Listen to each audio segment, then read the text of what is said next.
this week's drive, we go to Spa and find out how the Mercedes bends. Get an Alfa high and dry on an English beach. Watch the world champ back on track at Le Mans. And go straight to the scene of the accident. All this and more in this week's Drive.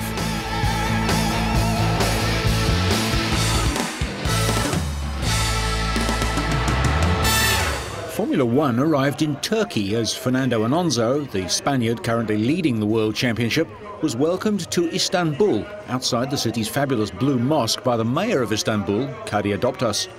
Alonso has recently been linked with a move to Ferrari, but he dismissed the suggestions. It's the end of 2006 contract with Renault, so I have not too much worry about if Michael will retire or not, or if Ferrari wants me or not. I think I'm in a clear situation at the moment, and I'm quite confident to win with Renault in these 2 years. And then, you know, I have no problems to be Michael's teammate, but we are with very different ages, and will be difficult. Alonso climbed into last year's car and drove 7 laps around Istanbul's historic Hippodrome, an arena that was home to chariot races during the Byzantine era, and giving residents a taste of things to come as Turkey prepares for its first Grand Prix in August. Alonso said he enjoyed the Renault roadshows, which have visited Madrid, Moscow, Lyon and Rome. A pleasure for me. I love all the road shows that Renault is doing around the world, in the new cities, and you know, to be the first Formula One car in Turkey, in Istanbul, is you know, for Renault and me a pleasure, and we are very enthusiastic about this event. 20,000 spectators gathered in Istanbul's Sultanahmet district to watch Alonso lead a parade of new Renault cars and old racing cars. The country is an important market for Renault, who started manufacturing cars locally in association with a Turkish partner in the late 1960s.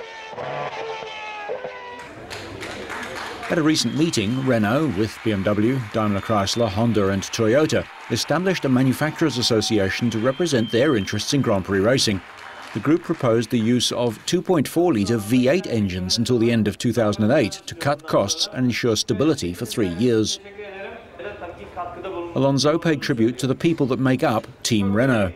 We did a good job in the winter. The team prepared a winning car, and you know, Giancarlo and me, we are doing our job, which is drive the car, no mistakes, finish the races, and bring victories to the team. And everything is working perfectly now. The team is very strong and very confident to keep these positions. Fernando confidently predicted that Renault will be serious contenders at the Turkish Grand Prix. I think a Renault car will be the winner, because we arrived in Malaysia and the car was good there with hot temperatures and a new track. Bahrain as well is very new and hot temperatures, and here I think the car will be very quick again. Then it was time for Alonso to head back out on the road to be greeted by flag-waving Renault promotional girls and an army of Turkish F1 fans.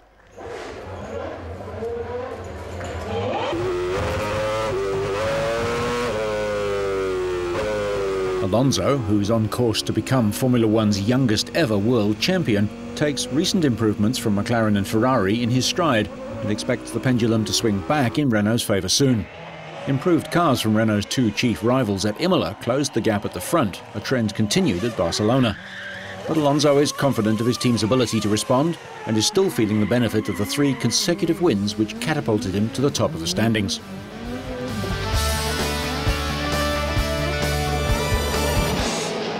The German touring car series crossed the border to the Belgian Spa-Francorchamps Grand Prix track for the 3rd round.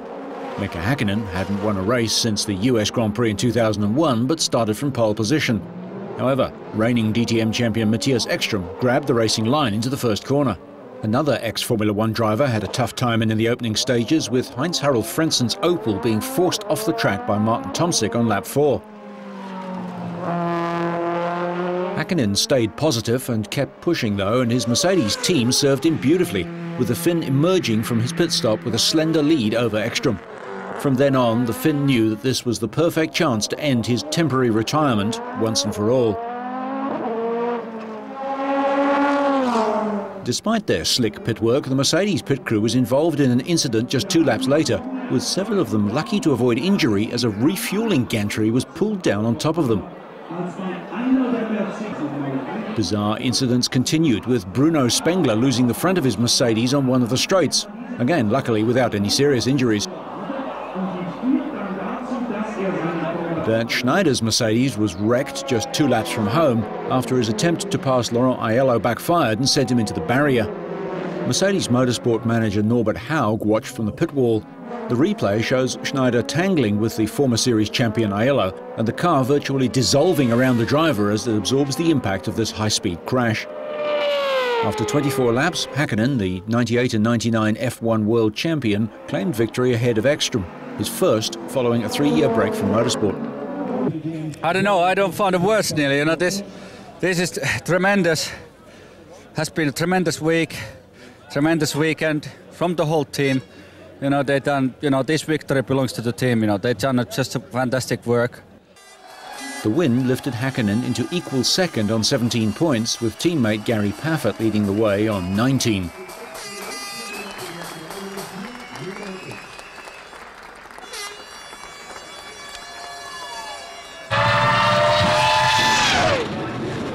The third round of the World Touring Car Championship was at Silverstone, the home of British motor racing.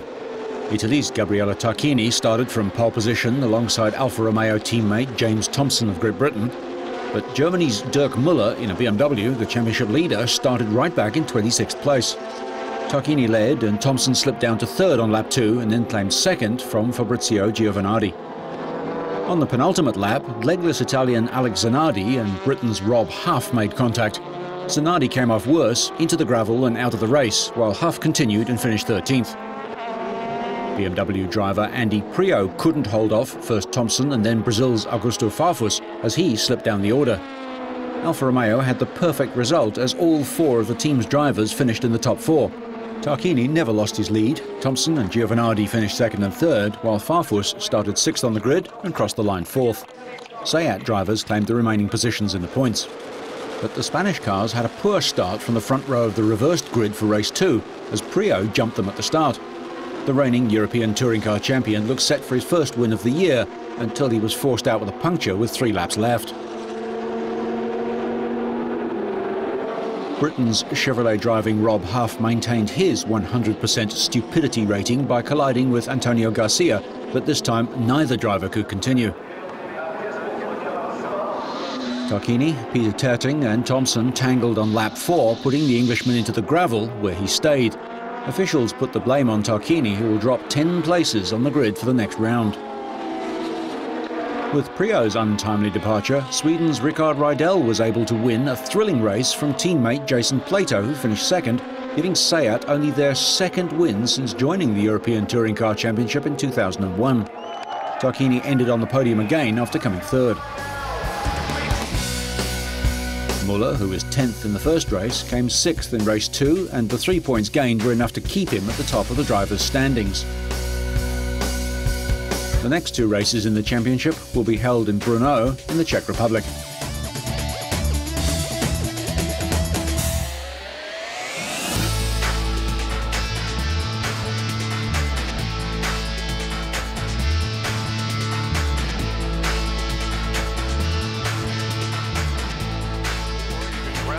The stock cars raced under lights in Darlington, South Carolina, on a track that's known as Too Tough to Tame. Proceedings may have started in daylight, but this was the first race run almost entirely at night at NASCAR's oldest paved speedway. The field got off to a clean start, but the race would not remain incident-free for long. On only the second lap, the first caution flag of the day was displayed as Kurt Busch lost control and hit the inside wall. Just 5 laps later, another caution as Jeff Green nudged Michael Waltrip, which caused him to hit the outside wall.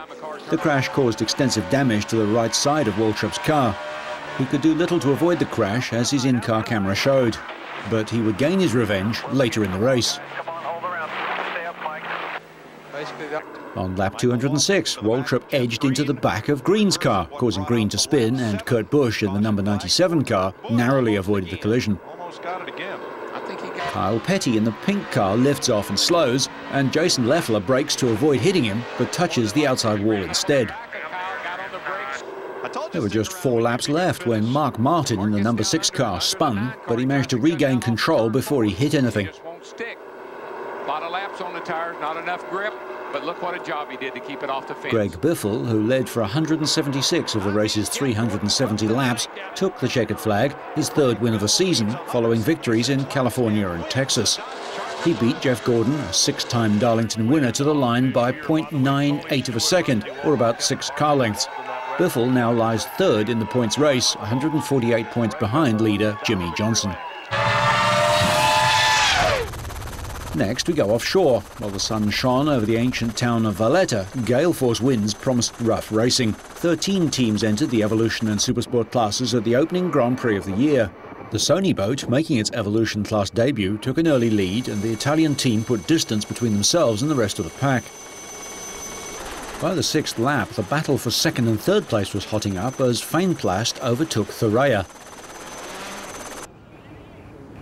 In the Supersport class, the Brits in Buzzy Bullet took the lead from the Swiss team Offshore Performance, taking a battering in the choppy waters.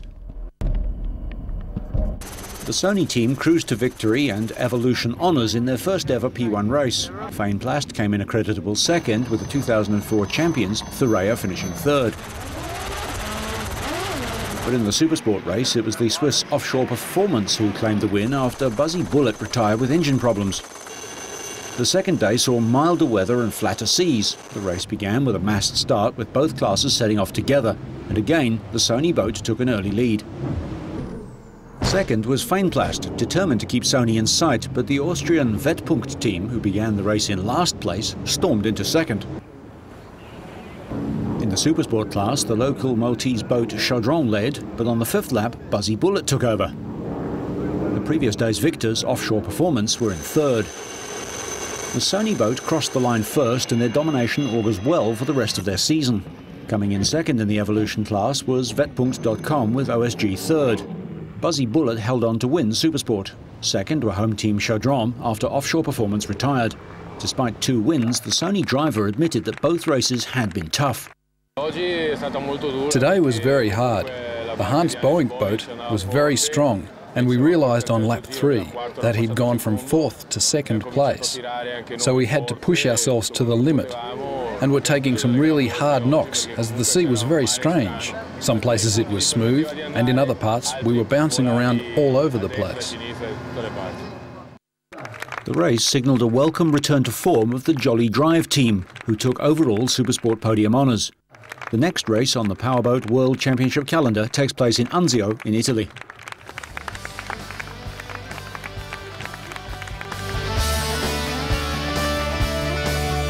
The home of motor racing's historical 24-hour event, the Le Mans circuit in France, hosted the 4th round of the 2005 MotoGP season. Olivier Jacques was under the spotlight as the teams gathered. The Frenchman replaced the injured Alex Hoffman in China and shocked the world with a gritty 2nd place on the supposedly uncompetitive Kawasaki, behind Valentino Rossi. Like Hoffman, Makoto Tamada sat out the Grand Prix of China, but the Japanese Honda rider had recovered from a wrist injury and would be back in the saddle at Le Mans. Shane Byrne of the KR Proton team was another rider that was absent for round 3. A lack of engine parts cost the Briton a chance to impress in Shanghai. While their rivals spent the day in the team garages on the pit lane, several riders took time out to visit the Sarth Automobile Museum. One of many attractions at the historic Le Mans circuit, the museum houses a collection of bikes, cars and memorabilia that are associated with the 24-hour race. 12 cylinders, air and oil. Meanwhile, defending MotoGP world champion Valentino Rossi addressed a media conference and was generous in praising the Frenchman. Olivier was a great surprise for all of us, I think, because after almost a year that he didn't race a bike, he arrived in Shanghai and he made it straight onto the podium. Probably his disappearance from MotoGP was unfair, because a rider who has always been good naturally has good potential. I'm very happy to work for Yamaha because it is a great team and has a wonderful atmosphere. Now I'm only thinking of next year. I hope the contract will be signed soon. Then we will see.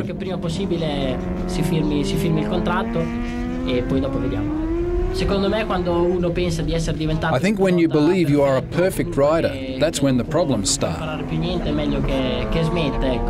The best motivation is to constantly try to improve, to become better and faster. Those are the reasons I race. I hope I can still improve.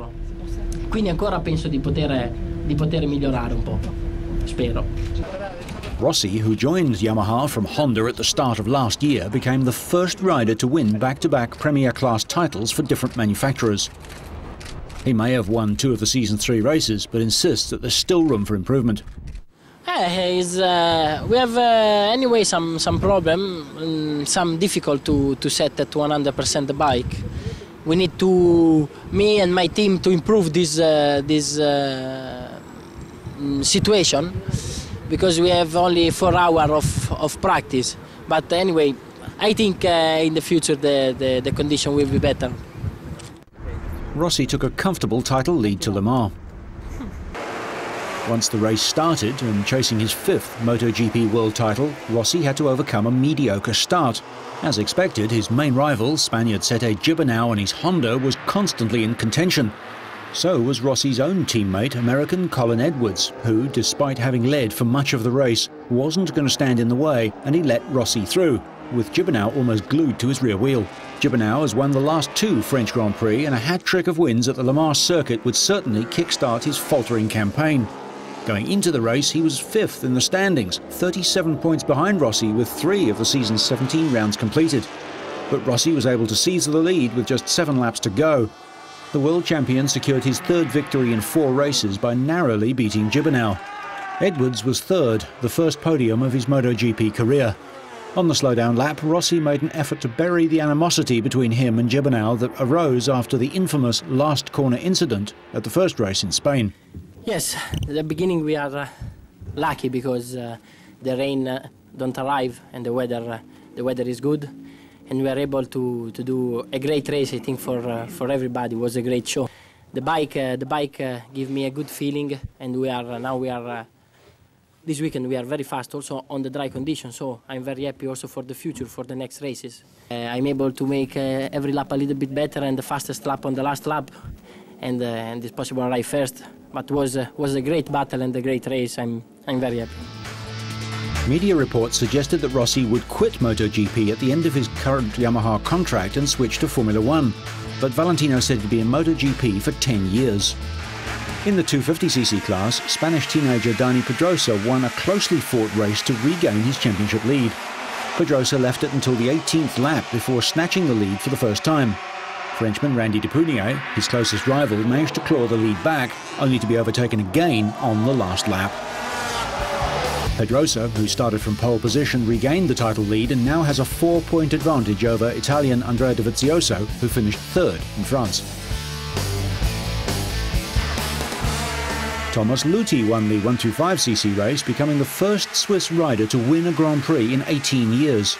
Luthi led the race from start to finish as the nearest group of Mika Kallio, Sergio Gadea, Mika D'Amelio, Marco Simoncelli and Gabor Tomaxi battled it out for 2nd place.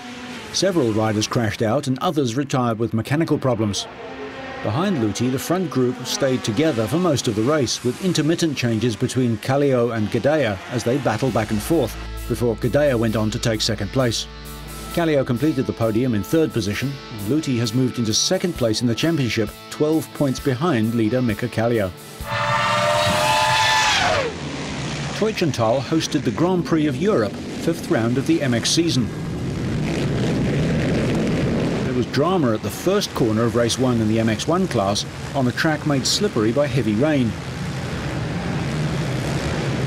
Defending champion Stefan Everts crashed on the 4th corner and struggled to restart his bike, setting off last. This enabled Frenchman Michael Pichon to take a commanding lead off his pole position. He needed the points to close the gap to Everts in the title chase.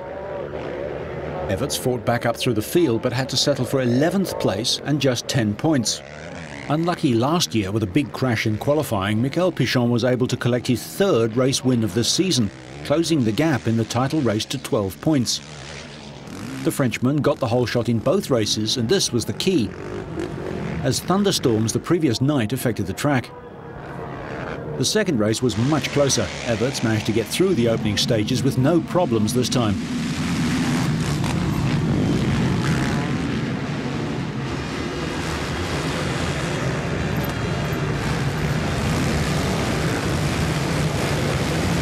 Pichon and Everts tussled for the lead, with the two men making contact on one occasion. This time, Pichon was able to keep going, while Everts lost ground. Once again, the Frenchman managed to hold on for victory, his fourth of the season, and the first time this year that one rider has won both races at the same meeting, claiming his first double win since the Czech Grand Prix last year. Everts missed the final podium for the first time this year. Josh Coppens and Joel Smets clashed in both heats, but shared the podium with Pichon. Pichon now trails Everts by just 9 points, going into the 6th round of the season in Japan.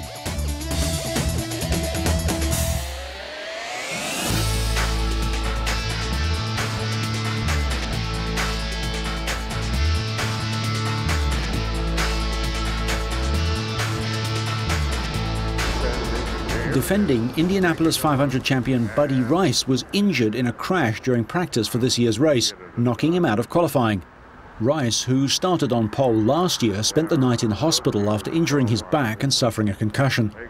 16 minutes into practice, the second day the veterans could drive, Rice's car spun at the second turn and the back end slammed into the outside wall, scattering debris across the track.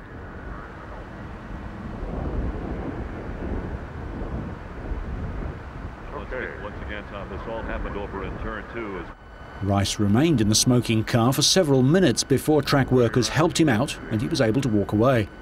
Several days after the crash, officials said that Rice would not be cleared to drive and his place was taken by Swede Kenny Brack, who hasn't raced since he was seriously injured in 2003.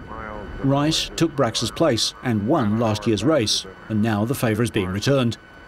Rice will be the fourth Indy 500 winner since 2000 not to defend his position. Kenny Brack won the race in '99 and Juan Pablo Montoya in 2000, but neither returned to defend his title. Gilles de Ferran won it in 2003 and retired after the season. The driver with the best view of the crash was Kosuke Matsuura of Japan, who was following Rice and spun his car to avoid the incident. His car was towed back with ruined tyres, but Matsuura was not hurt. But just 2 days later, there was another, more serious incident at the same track. This practice crash, involving Paul Dana and Sam Hornish, saw rookie Dana seriously injured with spinal fractures. Dana lost control heading into turn 2 on the 4-kilometre oval and backed hard into the outside wall. Hornish ran over debris from Dana's gearbox, flicked into the air, turned over and skidded along the track on the rollover hoop above the open cockpit of his Team Penske car. The car's safety structure performed as designed, and Hornish was able to scramble from his overturned car and came away with only a cut and a bruise on his right knee. Safety workers then removed Dana from his battered car and he was taken by ambulance to hospital. It was Dana's second crash in 2 days, and his place in the race will be taken by Jimmy Kite. Kite was an IRL driver between 1997 and 2000, notching up 23 starts. He finished 13th at Indy 2 years ago. Dr. Henry Bock, medical director for the Indy 500, confirmed Dana didn't require surgery and was allowed to go home wearing a neck brace. So, whether you're just being a tourist, caught up in traffic, or making it look easy, so you stay on track and up to speed, make sure you catch next week's Drive.